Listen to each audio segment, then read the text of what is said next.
We move now to our last talk, given by Roger Molto, Pellares. Welcome. Thank you. Perfect. So, hello everyone. When initially I was asked to present here, I was proposed to discuss microbubbles for mechanical modulation of biological barriers. I couldn't hold myself to add and much more, because microbubbles can be used for many different things which are relevant to cleanup, and today we will talk some of them, including the biological barrier modulation. So if we talk about microbubbles, we need to discuss ultrasound imaging. As many of you know, it's one of the widely used diagnostic techniques in the clinic. It bases on the use of high-frequency sound waves which bounce back of tissues, and then you can collect them with a probe and get structural information. And there is obvious reasons why they are so widely used. It's cheap, so it can be like 40, 50 euros, a little bit more in Swiss francs, to run it compared to thousands of euros using some nuclear imaging modalities. In real time, the physician can really get feedback on the spot. Does not use ionizing radiation, very important. The impact that we cause, that physicians cause when they are applying ultrasound imaging is very limited. That's why they can apply it to the imaging of the fetus. It's very easy to apply. You don't need to confine patients in tiny spaces, leave them there for prolonged periods of time. And even though we are familiar, especially with the use in pregnancy, there are other modalities of ultrasound that they provide functional imaging, so other types of information. So microbubbles are tiny shells, thin shells that confine a gas core, and when you apply ultrasound, they will start oscillating, vibrating. And in that vibration, they will backscatter part of the ultrasound. On top of that, they also do it because the oscillation is asymmetric. They will provide nonlinear responses, which allow you to very clearly distinguish the signal of the microbubbles from the normal tissue. Also, interestingly, and differently to the nanomedicines that we have seen here at Cleveland, they are micron size, so they are confined to the vasculature. They don't extravasate. That's why microbubbles are widely used for imaging the vasculature and try to identify some pathologies within. For instance, on the bottom left, you see the gray image is a normal ultrasound of a kidney of a patient who received an impact. You cannot see much. However, when you administer the contrast agent, the microbubbles, you can see a darkening in the center. That's because the vasculature of the patient after receiving the impact got compromised and the kidney was not properly perfused.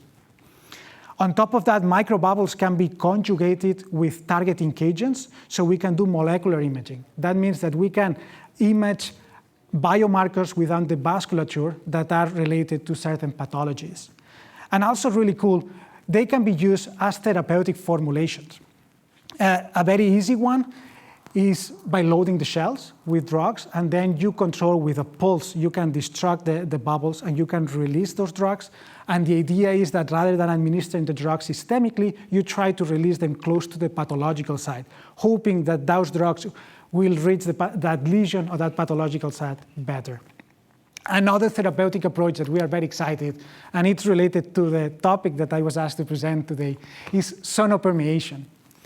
Sonopermeation is the idea that if we use microbubbles, we apply ultrasound, and that oscillation can disrupt the vasculature temporarily, opening tiny pores or opening the tight junctions of the endothelial wall and allowing medicines to extravasate.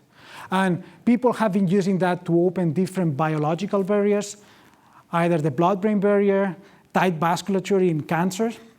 And even though, and there is plenty of studies that they have done it preclinically, and that sounds like maybe far from actually clinical practice, but sonoporation is being studied in clinical trials. For instance, in Sunnybrook in Toronto, Canada. So it's already moving to clinical, at least being explored for that. So microbubbles can be used for many different applications, but also can be made of many different materials. The main ones are lipids, proteins, and polymers. Lipids are the most common ones. If you ever receive microbubbles, most likely, and was in recent times, most likely were made of lipids, like sonobue. They are very thin, they are very elastic, they provide great signal, great contrast. However, they are not as stable as the others, but they are the gold standard. Before them, proteins used to be the gold standard, were the first that were clinically produced, chemically produced to be used in the clinic. They kind of lost a little bit their spot compared to lipids, but are really good. However, the ones that in my institute and in my group we are very excited about and we work a lot is the ones that they are made of polymers. As you can see, polymers are significantly thicker, which means they will not oscillate as much as the others, so they still produce a strong signal, but not as bright as the others. However, they have certain merits that make them very interesting for certain applications.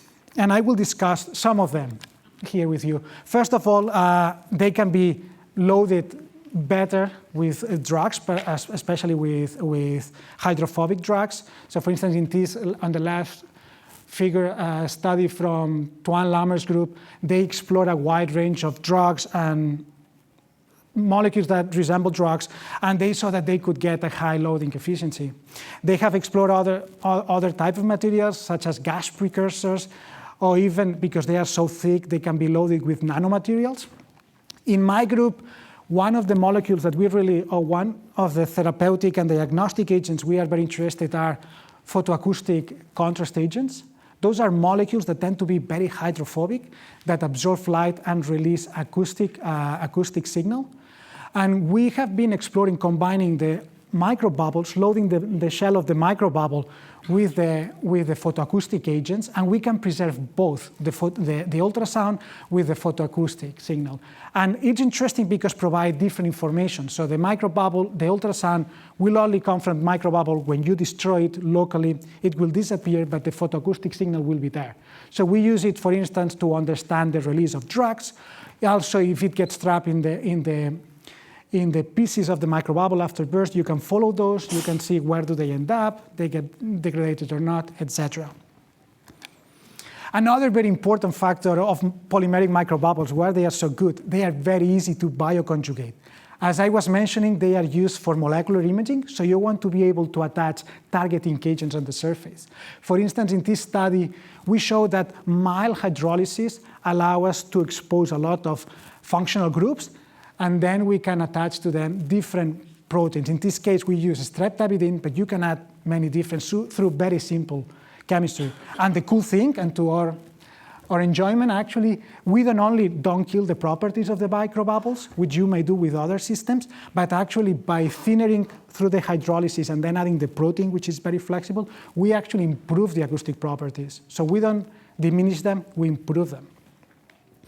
Another cool characteristic of microbubbles, and those come from, again, Tuan Lammer's group. Anshu actually is the main leading author. He's in the audience somewhere, and he is presenting a poster, which I think got an award, so probably, if you have time, go to check it. But the cool thing about polymeric microbubbles is they're a little bit more rigid than the others one, right? So what you can do is you can heat them up above the glass transition, stretch them, and then cool them down, and they preserve those shapes. Now you don't have a sphere, you have a rod, so the flow dynamics are different. And for instance, what they demonstrated is that actually those microbubbles marginate closer to the endothelial wall, so now they are better at opening those tight junctions. They get phagocyte less, they circulate for prolonged periods of time, which obviously is good if you want to do therapeutic applications. The other characteristic that we are very excited in my group is we can do polymeric chemistry with polymeric microbubbles. With lipid and proteins, we are limited by the material itself, the properties. In our case, because polymers, you really can work with them, you can change the properties. So something that we have been thinking in my group is, how can we do polymeric chemistry, or can we adjust the properties of the microbubbles to the application? Get completely different properties depending what we want. For instance, if you imagine you want to do imaging, you want something that is very elastic. However, if you want to do drug release, you want something brittle that breaks easily, doesn't bounce, just release the content. Can we get those extremes? And we are working on that, and we kind of are getting close to that. And just to give you a sense, how we get the microbubbles is we do it through anionic polymerization. We have a solution, we have a surfactant, that's like a soap. We stirring at high speed that will create microbubbles that get slightly stabilized by the surfactant, and then we drop by drop the monomer, which polymerizes in water. We actually use something that is PVCA, which is the superglue that you are probably familiar. And then we get the microbubbles. So I have this very smart PhD student who we started, okay, how we can change the properties. So initially we're like, okay, let's just change aspects initially. That was the first work. Just change the different aspects of the synthesis. For instance, we are using surfactants. Let's use different types of surfactants, different types of molecular weights, and see what happens. And what we saw is that we could radically change the properties of the microbubbles. The microbubbles, they were the same size. You look at them, some of them were thicker, some of them were thinner, but looked the same. However, the properties were different. And some of them were exactly the same thickness, same size, properties, completely. One's very acoustic, the other's barely. And when we checked the polymeric chemistry with GPC, we saw that we were affecting the polymer chains. If you imagine, if you have a very tiny polymer chains, they don't entangle, so they can oscillate a lot. If they are very long, they get trapped between them and then don't resonate. So once we start getting, and we understand the chemistry and we understand how we can affect those properties, we can aim at those. So for instance, in another study, we say, well, if the glass transition defines how those polymers oscillate, let's take very low glass transition, very elastic, very high glass transition, very brittle, and see if we can get microbubbles that behave completely different. And we did it, and the bubbles look exactly the same. You could not distinguish by microscopy that they are actually different.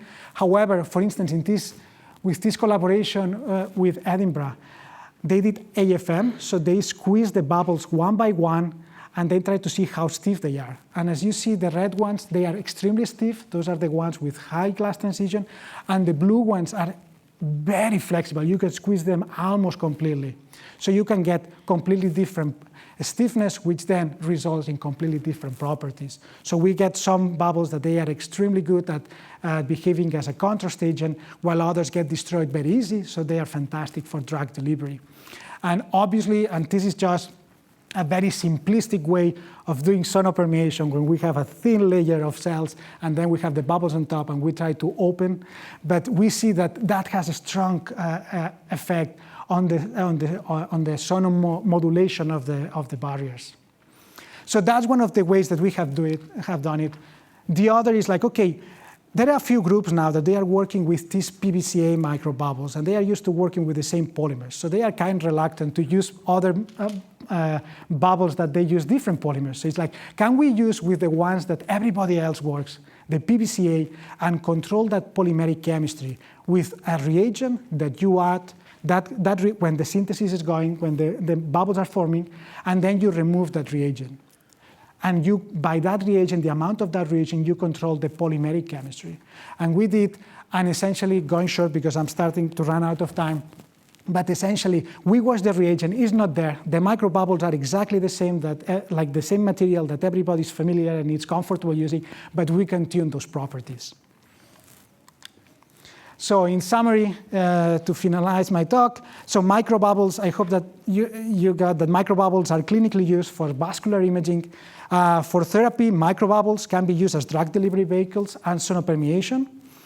Polymeric microbubbles have unique merits that are worth exploring and can be very useful. And also, polymeric chemistry allows us to tailor those properties of the bubbles and try to adjust them to the final application. With this, I want to acknowledge my group, obviously, especially in the blue names, which are the ones who did the job that I'm presenting here.